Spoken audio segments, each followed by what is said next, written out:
자, 민주당 원내대표 후보들 어제 토론회를 열었는데요. 두 후보의 입장 확실하게 달랐습니다. 그 모습 확인해 보시죠. 적극적으로 자기 의사를 표하시고 사실 이것은 어떤 면에서 보면 당내 민주주의 하나입니다. 그 사건에 대해서는 저희는 지난해 이 총선을 통해서 충분히 국민들의 평가와 심판을 받았다. 건전한 토론을 져야 하는 강성당원의 과도한 압박에 대해서 이제 당내에서 토론을 해야 합니다. 조국 사태 자체를 논하는 것이 마치 금기를 넘는 것처럼 하는 이런 당의 문화는 옳지 않다. 자, 조금 전에 윤호중 의원이 좀 더 유리해 보인다. 이 말은 개인적인 의견을 전제로 하신 말씀으로 제가 다시 한번 확인을 하고 다음으로 계속 진행하겠습니다.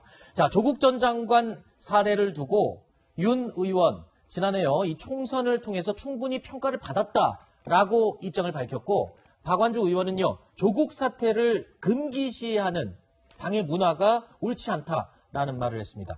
당청 관계를 두고도 윤 의원은 협력을 강조했고요. 박 의원은 당이 주도하겠다라는 말을 했습니다. 자, 두 후보 현안에 대한 입장이 확연하게 다른 걸 볼 수 있는데 바로 이게 민주당 주류와 비주류의 시각 차이가 아니냐 이렇게 볼 수도 있지 않을까요? 어떻습니까? 그러니까 이제 이번 재보궐선거에 국민들의 민심을 아주 적극적으로 수용을 하느냐, 네. 아니면 기존에 해왔던 어떤 당의 방침이나 흐름을 그대로 가지고 가느냐, 네. 아마 그런 의견 대결이라고 봐야 될 것 같고요. 가장 눈에 띄는 부분이 지금 상임위원장이 민주당이 전부 독식하고 있지 않습니까? 의장까지. 근데 박완주 의원 같은 경우는 자기가 원내대표 되면 상임위원장 배분부터 먼저 하겠다. 네. 그래서 협치하겠다 이런 부분이고, 윤호중 의원 같은 경우는 딱히 굳이 그럴 필요 있느냐, 지금 이런 상황인데, 아까 하정대 위원께서 말씀하신 대로 지금 이런 사안, 이 모든 것이 원내대표 한 사람이 전권을 가지고 하는 흐름은 아니거든요. 그렇죠. 그러면 추후에 당대표라든지 선출된 최고위원들인데, 이 당대표나 최고위원 흐름이 민주당의 핵심 지지자들의 의견이 대부분 집중돼서 선출되는 구도다 보니까 아하. 결국은 박완주 의원이 원내대표가 된다고 만약에 가정을 한다고 하더라도 네. 쉽게 기존의 흐름이 바뀌기는 어려울 것이다. 네. 그래서 밖에서 생각하는 것처럼 이번 선거 결과를 민주당이 적극적으로 수용을 해서 네. 국민들의 뜻을 받아들이는 아주 드라마틱한 개혁이 그렇게 쉽지는 않아 보인다. 이렇게 해석됩니다. 그렇군요. 자, 윤호중 의원 같은 경우는요. 이 거친 입에서 비롯된 설화가 여야 간의 갈등을 더욱 증폭시켰다라는 평가도 있습니다. 사실 원내대표라고 하면은 글쎄요. 야당, 여당 간의 가교 역할을 아주 부드럽게 하는 것이 가장 중요한 역할 중에 하나인데 어떤 말들이었기 때문에 그러는 건지 들어보시죠. 쓰레기를 잘 분리수거 하셔야 됩니다. 그렇죠? 쓰레기는 어떤 쓰레기냐? 애국동 땅이 있는 거 뻔히 알고 있었으면서 거짓말하는 후보 쓰레기입니까 아닙니까? 이렇게 거짓말하는 후보 쓰레기입니까 아닙니까? 평생 독재의 꿀을 빨다가 이제 와서 상대 정당을 독재로 몰아가는 이런 행태야말로 정말 독선적인 행태입니다. 자, 이도하 변호사님, 윤 의원 같은 경우에 저렇게 색깔이 명확한 그리고 입장이 확고한 멘트를 하기 때문에 지지자들한테는 인기가 있을지 모르지만 아까 잠깐 언급했지만 원내대표로 하는 것은 이 가교 역할을 하고 중재를 해야 되는 역할이 중요하기 때문에 글쎄요. 이게 약간 상충되는 부분이 있어요. 예.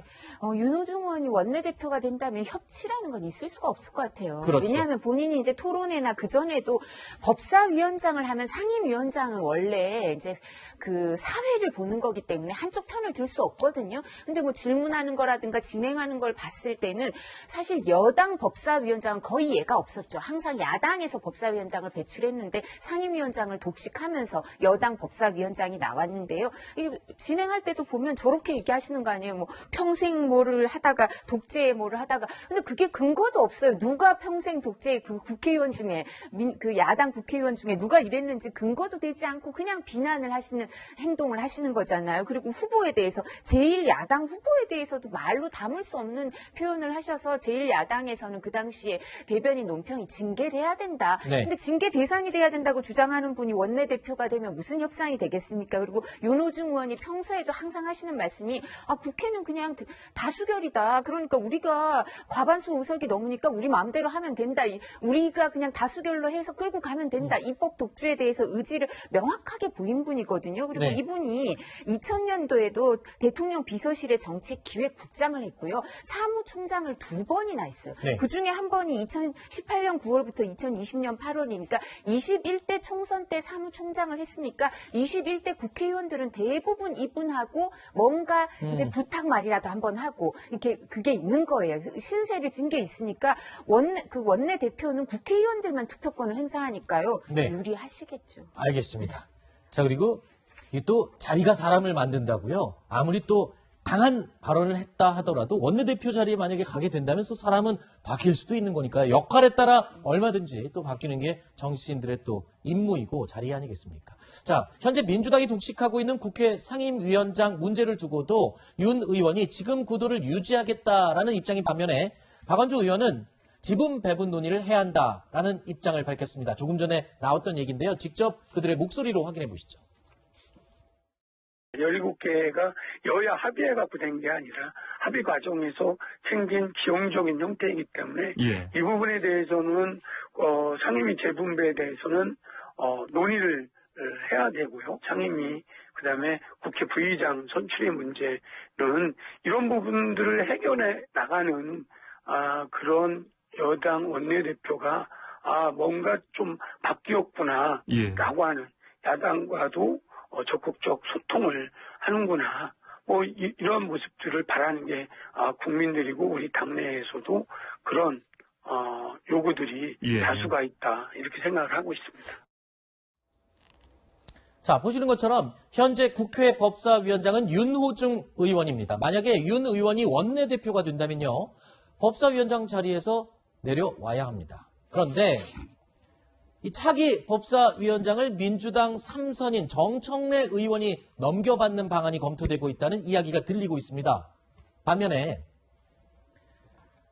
박 의원이 원내대표가 된다면 원구성 재협상에 들어갈 가능성이 높다는 이야기인데 정청래 의원이 후임 법사위원장이 된다면 민주당의 입법 독주가 더 계속되는 게 아니냐라는 우려의 목소리도 나오고 있거든요. 어떻습니까? 그러니까 이제 법사위가 전통적으로 야당이 맡아왔던 게 상임위에서 본회의로 넘어가는 가교고 거기서 야당 측에 어떻게 보면 브레이크 역할을 충분히 할 수 있도록 해서 수기를 좀 해보자.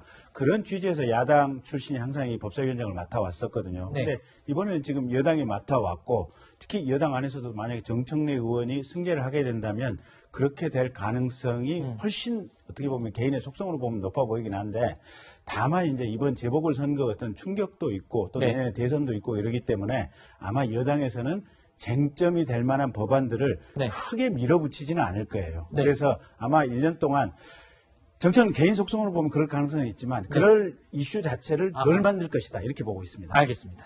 내일 모레죠? 이제 결과가 나오니까요. 그때 그 결과를 가지고 다시 한번 이야기를 해보겠습니다.